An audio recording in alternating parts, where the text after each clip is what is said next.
Namo Bhagavate Vasudevaya.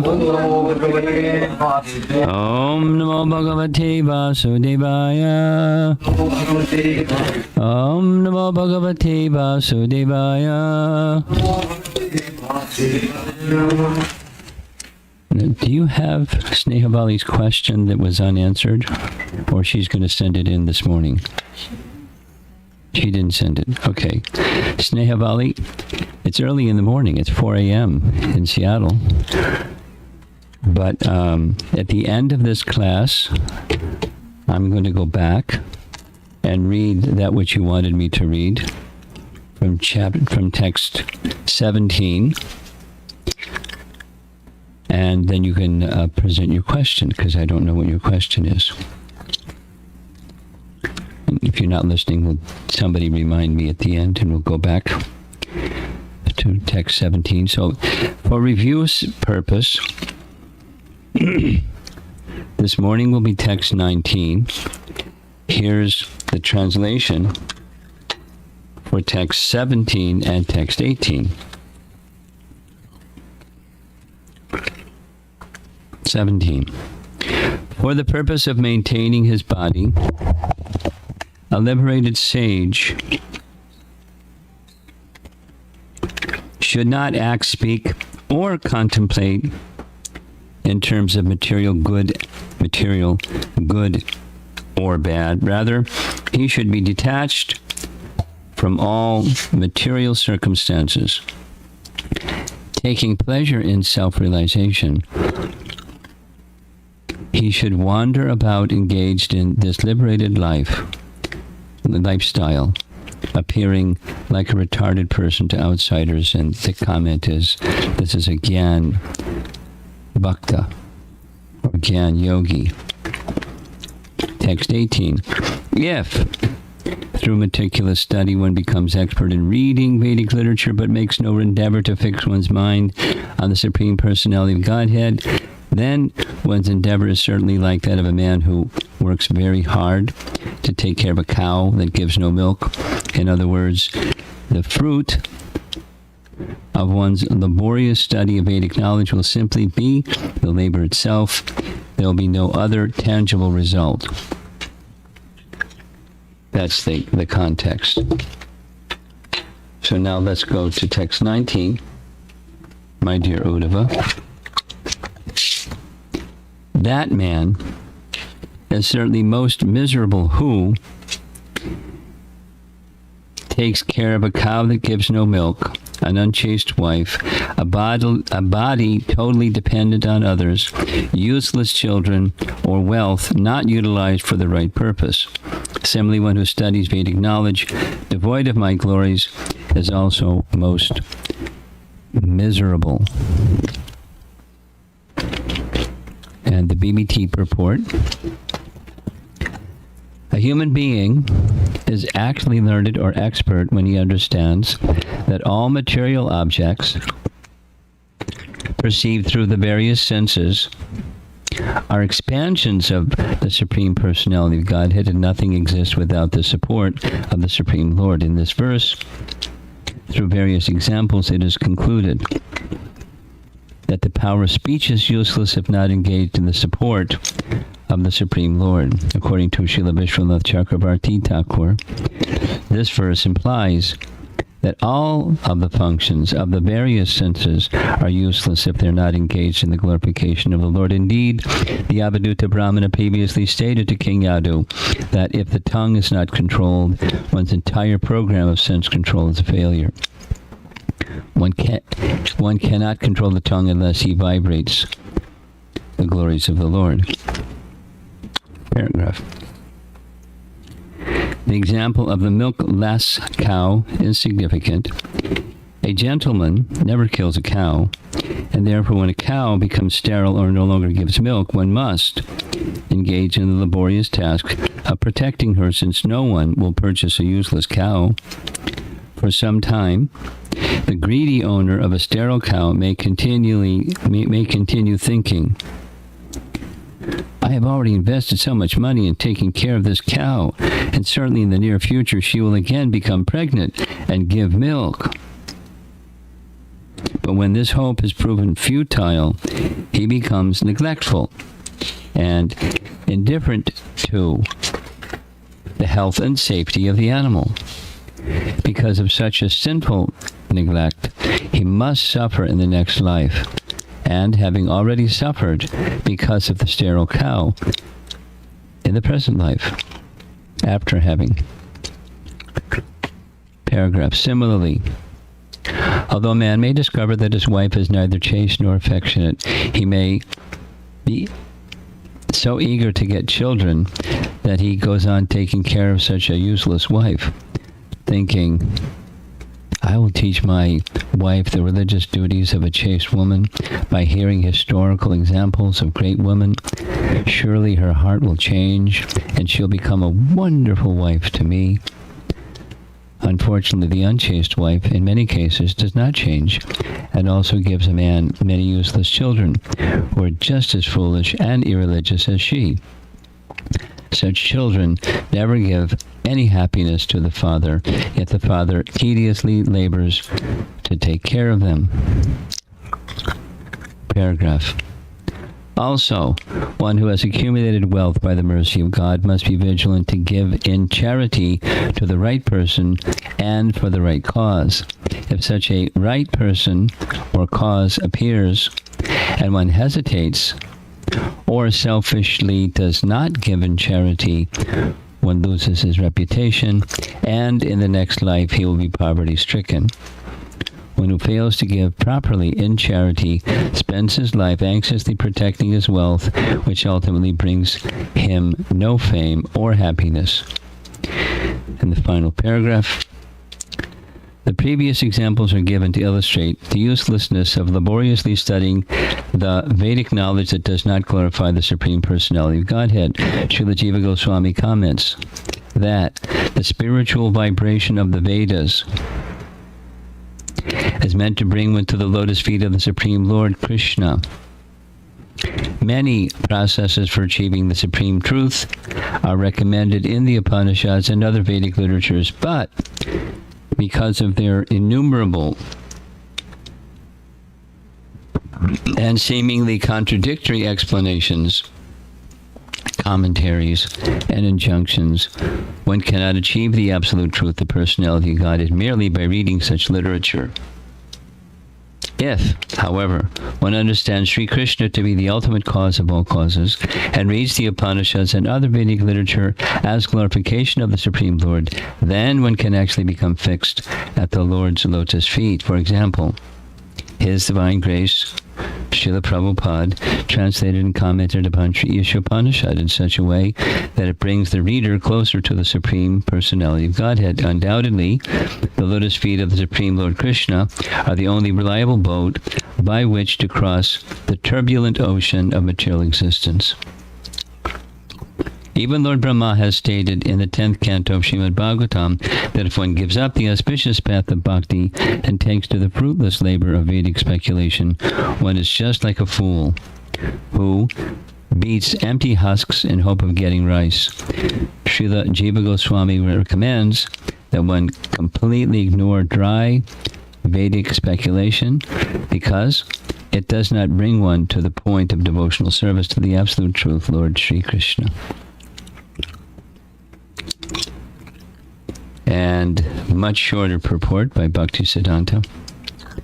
One who maintains a cow that does not produce milk, an unchaste wife, a body that is completely dependent upon others, sons that are not good in character, not of good character, and wealth that is not used for good purposes suffers miseries, as do those who do not hear and chant the glories of the Supreme Lord. Much shorter. Here's the commentary by Vishwanath Chakravarti Thakur, summarized by Bhaktisiddhanta. One who is actually learned can appreciate that everything perceived through the bodily senses are expansions of the Supreme Personality of Godhead, and that nothing exists independently of Him. In this verse, through various examples, it is concluded that the power of speech is useless if not engaged in glorifying the Supreme Lord, It is a fact that in this world a person labors uselessly while maintaining false hopes. There is the example of the cow that gives no milk. When a cow no longer gives milk, one still may work hard to protect her, because no one will purchase such a cow. The owner of the cow may hope perhaps she will again become pregnant and give some milk. Then, when this hope is smashed, the owner becomes indifferent to the cow, and for this he must suffer in the next life after going through so much trouble in this life. The BBT purport is just taking from Bhaktisiddhanta, so I'm not going to read the rest. Here's Vishwanath's commentary. Expert service to me means accepting things seen and heard which are related to me, and rejecting things which are without relation to me. I'll read that sentence again. Well, to illustrate this, the Lord uses many examples to show how one sense, the voice, should be used to glorify the Lord. This, of course, represents all the senses. One receives a free cow from someone, but that cow has been milked of its milk and cannot give any more milk. The person who thinks that by feeding the cow plenty of grass, it will again give milk, is greedy for milk. Suffering daily because of expecting milk from the cow he has obtained, he eventually gives up hope and, in disappointment, curses the donor.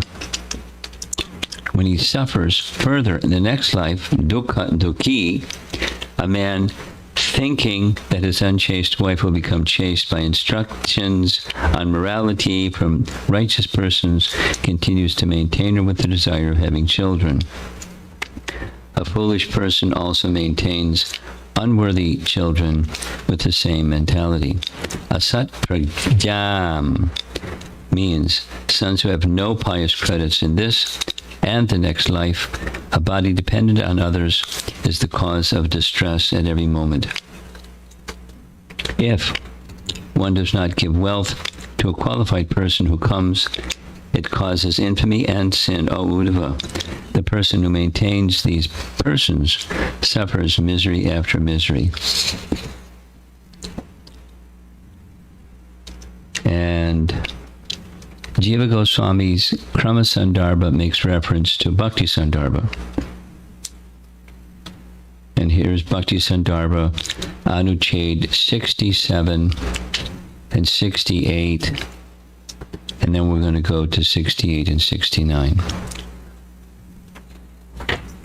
The goal of study of Shabda Brahman, or scriptures, is being fixed in Para Brahman. This is Bhakti Sandarbha. Though in all parts of the Vedas, the scriptures indicate Para Brahman, still, steadiness in Para Brahman does not arise by millions of deliberations on the Vedas. By study of those portions which describe the pastimes of Para Brahman with the form of Bhagavan, produces steadiness in the form of Bhagavan. It is said, quote, 12:440, a person who is suffering in the fire of countless miseries, and even for persons who desire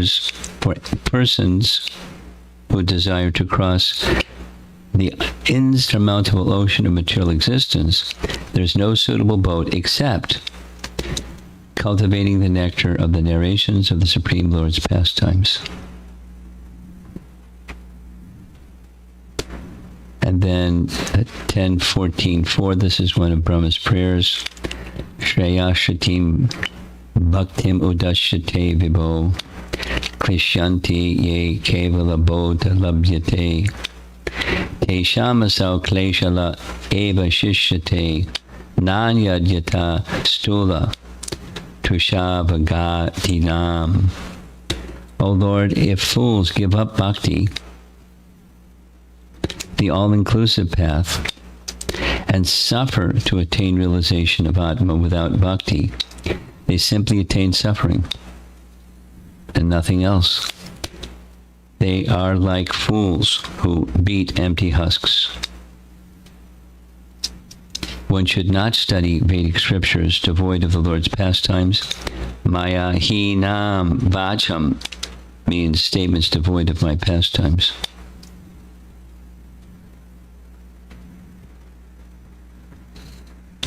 And then from Bhakti Sandarbha, it was a whole series. Starting with 68. One should not study even Vedic literatures that do not contain descriptions of the Supreme Personality of Godhead's transcendental pastimes. The Lord himself says, this verse 19, 11:19, my dear Uddhava, that man is certainly most miserable who takes care of a cow that gives no milk, an unchaste wife, a body totally dependent on others, useless children, or wealth not utilized for the right purpose. Similarly, one who studies Vedic knowledge devoid of my glories is also most miserable. In this verse, the word Maya, by me, means by the Supreme Personality of Godhead, and Hinam means without descriptions of the Supreme Personality of Godhead's pastimes and features. Okay, so that's Anucheta 68. Here's 69. The Lord explains the words Maya Hinam, or without me, in the next verse. So this is tomorrow's verse, text 20. My dear Uddhava, an intelligent person should never take to literatures that do not contain descriptions of my activities, which purify the whole universe. Indeed, I create, maintain, and annihilate the entire material manifestation. Among all my pastime incarnations, the most beloved are Krishna and Balaram. And any so-called knowledge that does not recognize these activities of mine is simply barren and is not acceptable to those who are actually intelligent. Srila Sridhar Swami comments on this verse. What is the use of scriptures that does not contain descriptions of my pastimes, which purify the whole universe? In these pastimes, I create, maintain, and annihilate the universe. For that reason, my pastimes purify the universe. As I think of my pastime incarnations, I say that my birth and pastimes as Lord Ram and Lord Krishna are the best. They are desired by the worlds. They are a great reservoir of spiritual love. Without them, even the words of the Vedas are worthless. A wise man will not study such worthless Vedas. This is also confirmed by Narada Muni in Canto 1, Chapter 5. Learned circles have positively concluded that the infallible purpose of the advancement of knowledge, namely austerity, study, the Vedas, sacrifice, chanting of hymns, and charity, culminates in the transcendental descriptions of the Lord, who is defined in choice poetry. For this reason, Lord Chaitanya Mahaprabhu, the avatar that purifies Kali Yuga, said, quote, the four Vedas and the Upanishads are far from the nectar descriptions of Lord Hari. That is why these scriptures do not make the heart melt, the body tremble, and the body's hairs stand erect, and eyes become filled with tears. And that was Anucheta 69. And here's 70, and we're done. It's short. After thus explaining that by engaging in devotional service, one attains the perfection of all knowledge, he describes the final conclusion of following the path of knowledge, or Gyan, in these words, text 21. We'll get there. Quote, coming to this conclusion of all knowledge, one should give up the false conception of material variety that one imposes upon the soul, and thus cease one's material existence. The mind should be fixed on me, since I am all-pervading. So this is a clue. We're in this chapter, we're going to end the emphasis on Gyan and Vairagya and enter into the realm of bhakti. So this is, of course, it's important in Bhakti Sandarbha to understand how you go from Gyan to bhakti. And Krishna's words here are indicating that. The word jigyasaya is explained in the beginning of this chapter, 11.11.1. My dear Uddhava, due to the influence of the material modes of nature, which are under my control, the living entity is sometimes designated as conditioned and sometimes as liberated. In fact, however, the soul is never really bound up or liberated.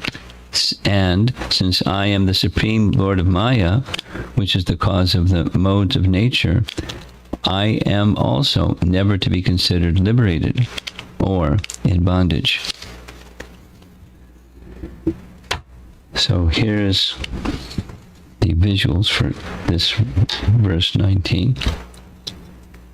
It's a nice picture of Krishna's lotus feet. I hope it works. It's not moving.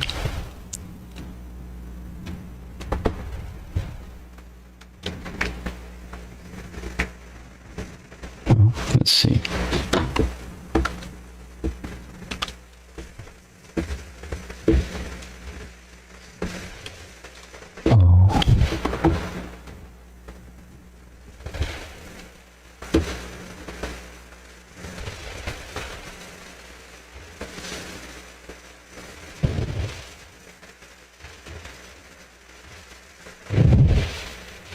There we go. Oop.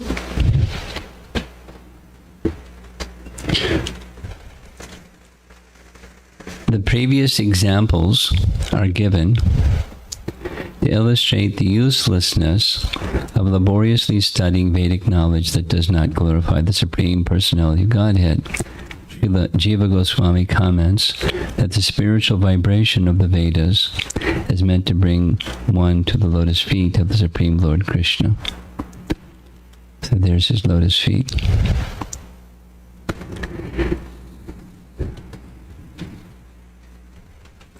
I'm going to go back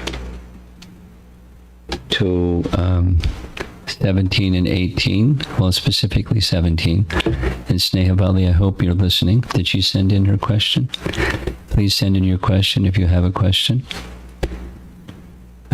So the text again for 17 reads, for the purpose of maintaining his body, a liberated sage should not act, speak, or contemplate in terms of material good or bad. Rather, he should be detached from all material circumstances, and, taking pleasure in self-realization, he should wander about, engaged in this liberated lifestyle, appearing like a retarded person to outsiders. Now, she said I didn't read something that I thought I read, but anyway, I'll read the part that she says I didn't read. Here's the BBT purport. According to Srila Jiva Goswami, this verse describes a type of discipline recommended for Gyan yogis, not Gyan bhaktas, but Gyan yogis, who, by intelligence, try to understand that they are not their material bodies. One who is engaged in devotional service to the Lord, however, accepts and rejects material things in terms of their usefulness in the loving service of Lord Krishna. One who is trying to preach Krishna consciousness should be seen as very intelligent and not jada, but, or stunted, as described here.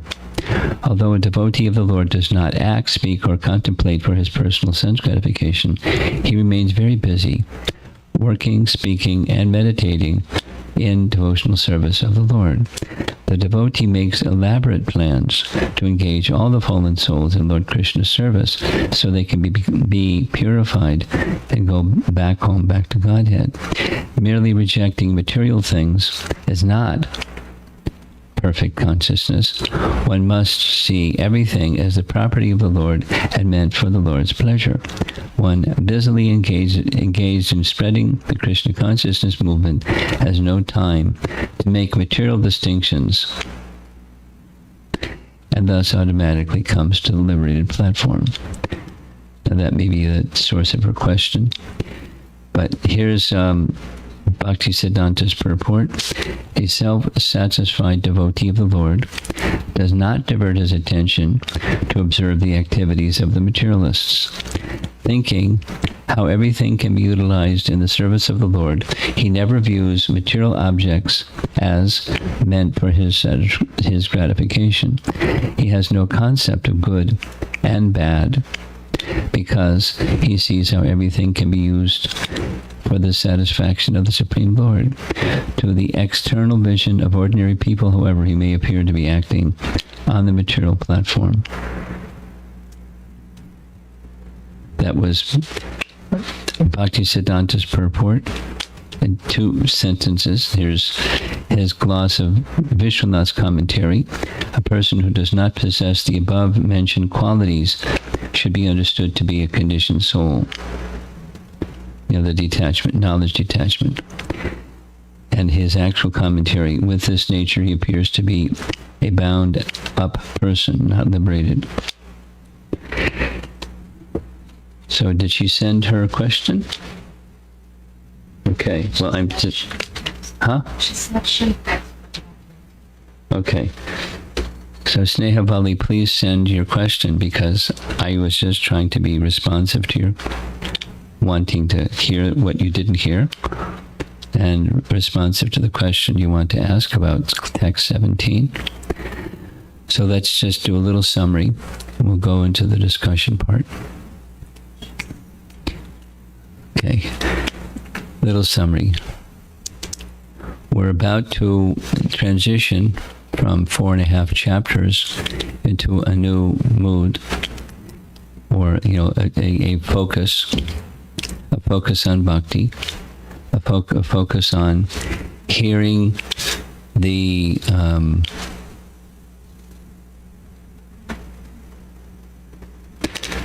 glories of the personality of Godhead, because he's saying this knowledge that's devoid of hearing the glories of the personality of Godhead is not, he doesn't have nice things to say about it, useless.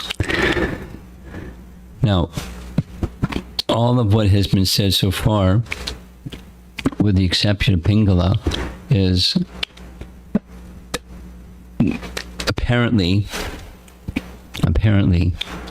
it's Krishna's words, but it's not glorifying Krishna.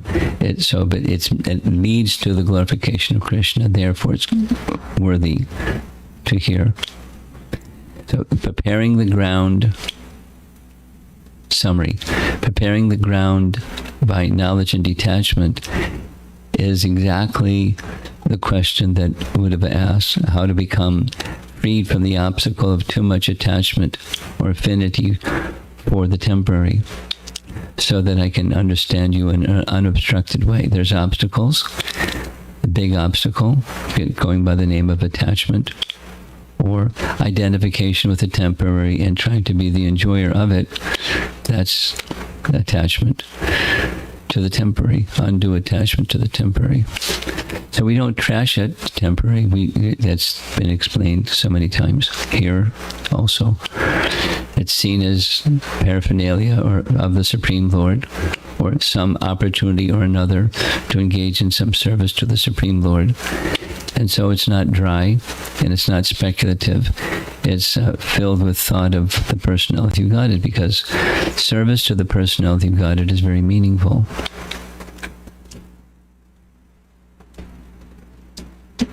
These are teachings, just to step back a few steps, these are teachings that Krishna wanted to give to Uddhava to give to the sages of Narayana Rishi in that ashram, in Badarik ashram.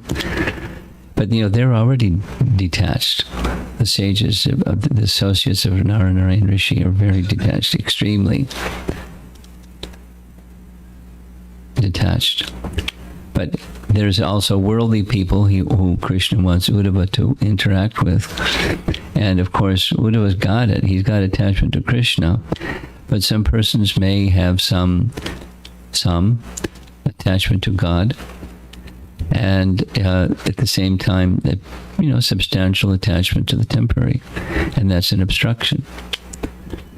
So in short, the teaching is unalloyed devotion.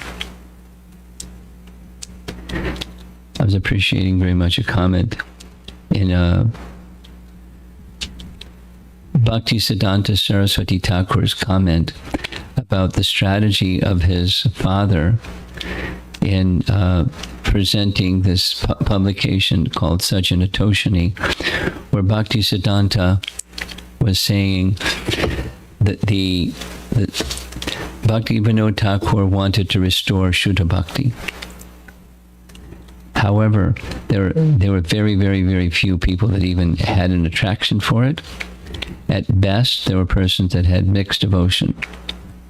And so he would, from time to time, in Sajjanatoshini, make reference to persons who he was respecting that had mixed devotion.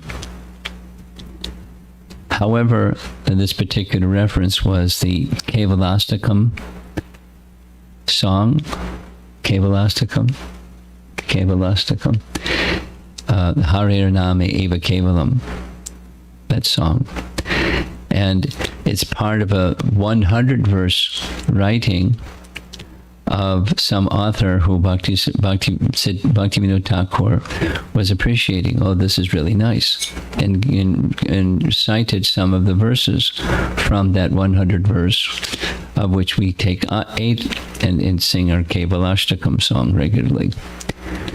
It was a contemporary or near contemporary of Bhaktivinoda Thakur. So it wasn't like a prominent Vaishnav in the Gaudiya line, but he was a member in the Gaudiya line. And, persons in the Gaudiya line during that time were often from deviated sampradayas. There was very little of the pure devotional service message. I'm commenting like that because that's a strategy that Bhakti Vinod Thakur took that Bhakti Siddhanta was more cautious about. And he wasn't faulting his father. He's just saying, one has to be cautious about the persons who he's glorifying, because both acharyas wanted to propagate pure devotional service.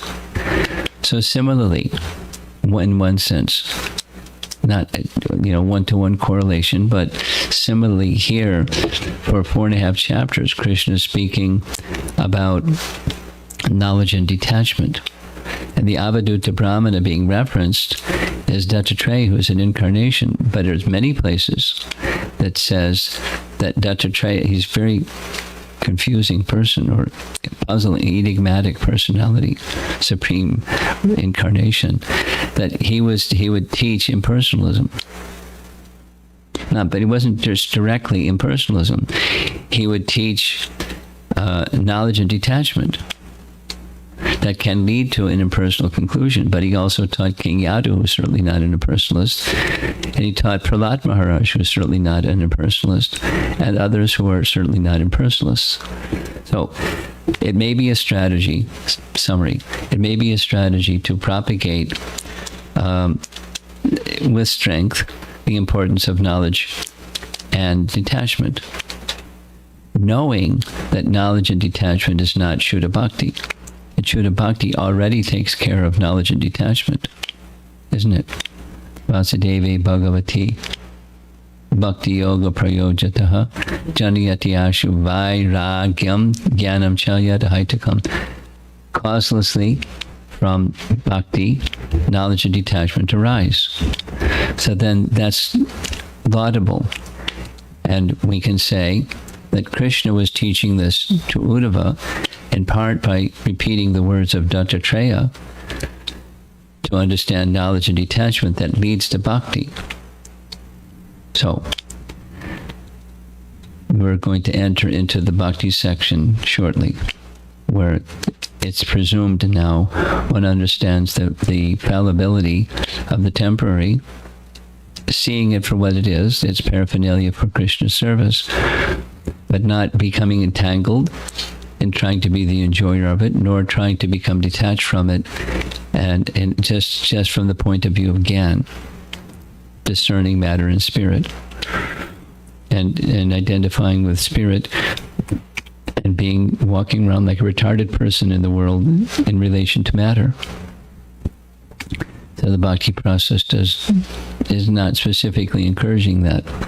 It is encouraging knowledge and detachment flowing from devotional service.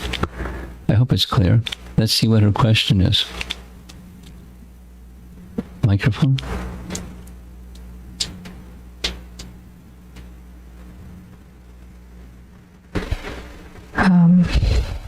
Guru Maharaj, the purport to verse 17, both by Vishwanath Chakravarti Thakur and Bhaktisiddhanta, says that a self-realized devotee who acts like a retarded person will appear like a materially bound person to materialists. How can a retarded person look like a materially bound person?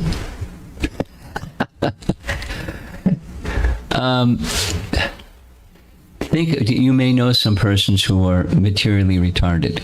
I know some persons who are materially retarded.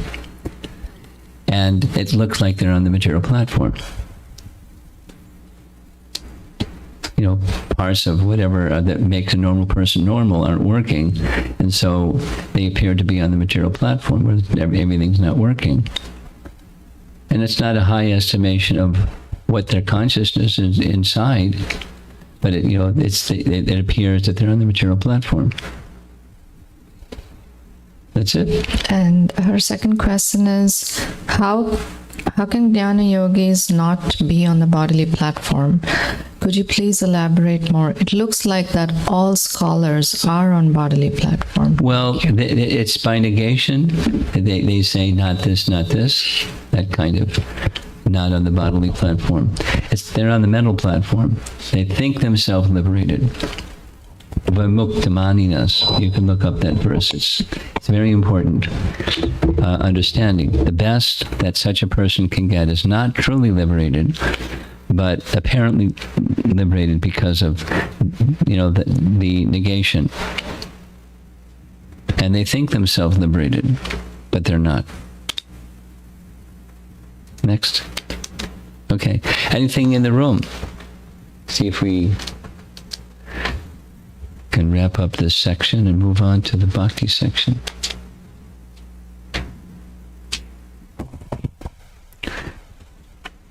Hare Krishna Maharaj. When reading this 19th verse and a little bit of 20th verse, when reading the 19th verse and a little bit of the 20th verse, I was remembering about the fourth offense of the holy name, to blaspheme the Vedic literature in pursuance of the Vedic version. I wanted to understand a little bit more of that, meaning of that, to see if how it connects with this, anything at all or not at all. Well, yeah. I mean, you and I need to be very careful about making such declarations.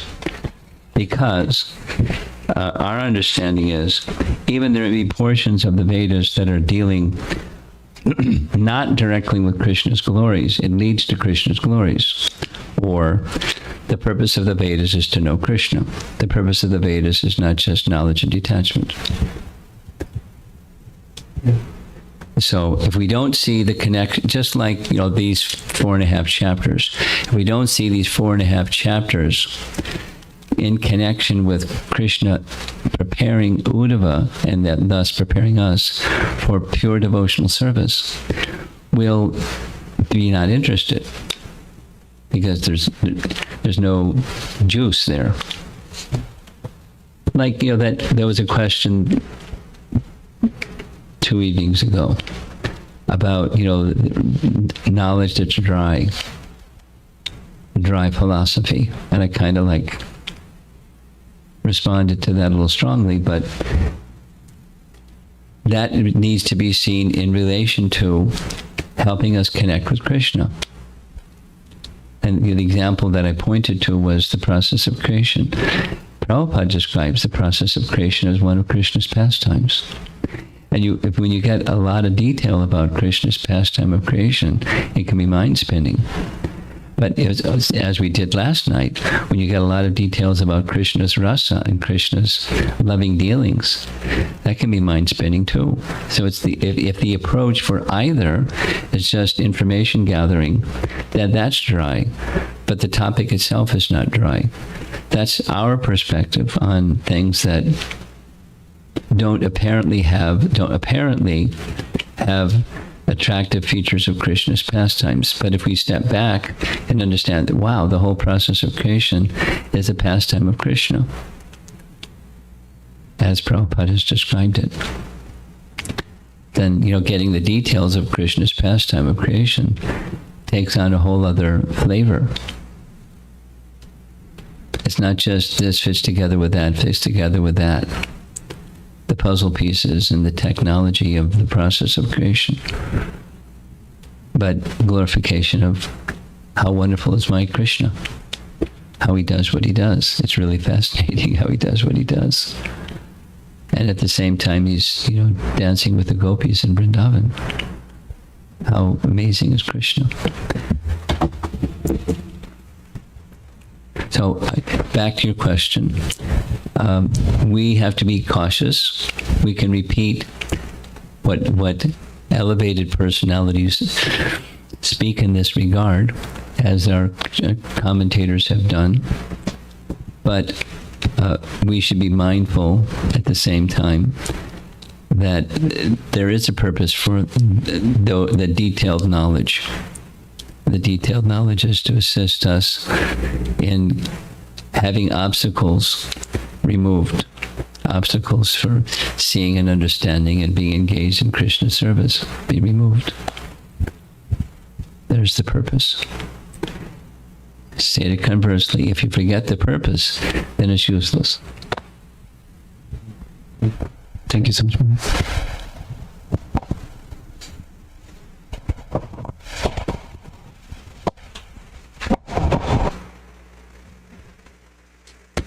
Anything? Okay. He's got another one.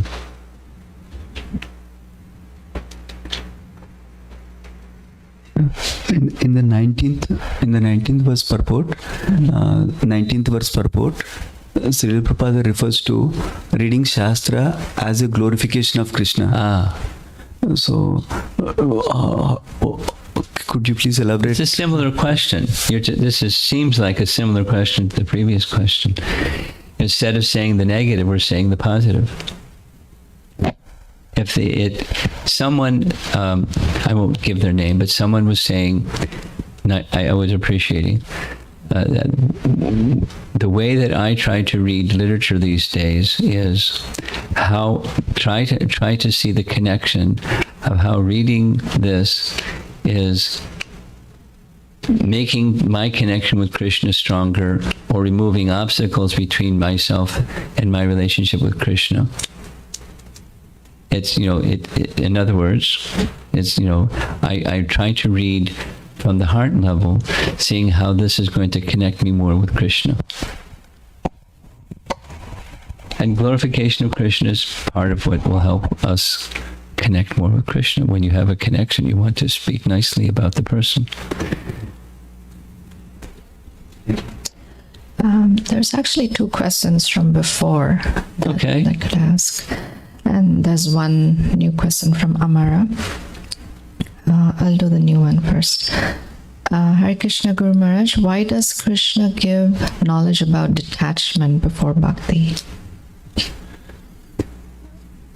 Well, it's because of the way the question was asked. The question was asked, and because Uddhava already has attraction for Krishna, it's not he's starting at the 0 point. he already has obviously a very strong attachment and attraction for Krishna, but he's speaking as if he has some obstacles, so he's removing the obstacles. Now, another answer to that question can be like what we read yesterday evening in this very elevated, lofty discussion about rasa and different types of priti, degrees of intensity of love for Krishna. The fullness of Krishna's mercy flows more when one has understood, and this is, the sadhana stage, when one has understood his majesty, feature, and then one leaves that behind. It's similar to the structure of the first 3 chapters of Canto 2, because what Sukadev is doing is preparing Maharaj Parikshit to have his mind fixed on the personality of Godhead. And so there's mention of the hearing of the glories of the personality of Godhead, and then describes meditation on the universal form, meditation on the Paramatma feature, then devotional service. So it's a little bit like this question the other day, what does foothold mean? It helps one get a foothold. And after the foothold, that which may help you climb to a greater height is a foothold. You don't need the foothold anymore. There's an innate knowledge that arises. So it may be there to help us get a foothold. There's a theoretical understanding of Sambandha Gyan, of what's what, before we try to enter into a relationship with the object, Krishna.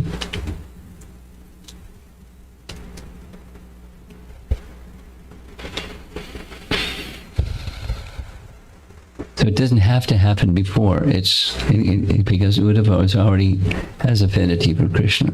It comes again, and it can come again, and can come again. Knowledge and detachment as a byproduct of bhakti. Yeah. This is her old question from 2-3 days ago. I'm trying to understand, how do we reciprocate to Krishna's mercy while we are in liminal space where we want to be there but not there yet? Well, go ahead. Can we practically do something, or feeling gratitude is good enough until we are ready for next step? Thank you so much. The how-to questions.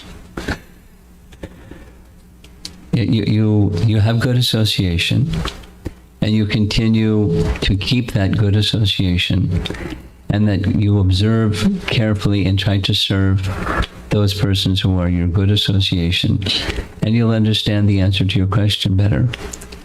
So you continue in the hearing and chanting and serving the Vaishnavas, the exalted Vaishnavas in particular, and the exemplary Vaishnavas, and you'll from scriptural, you'll see how they do.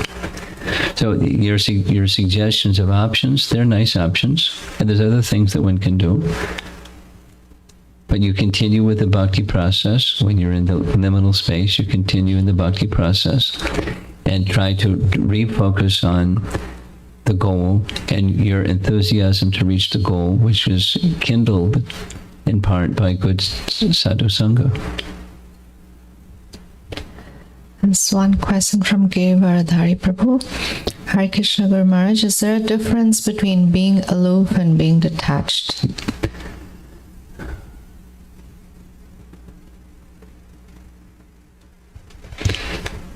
Well, I don't know. I get, it's a use of words, and one could make a really strong distinction depending upon how you define the terms. And there can be an impersonal or personal. That is, the more you're attached to transcendence, or the more you're attached to Krishna, you can be indifferent or aloof from that which is not in relation to Krishna, or not nurturing, fostering Krishna bhakti.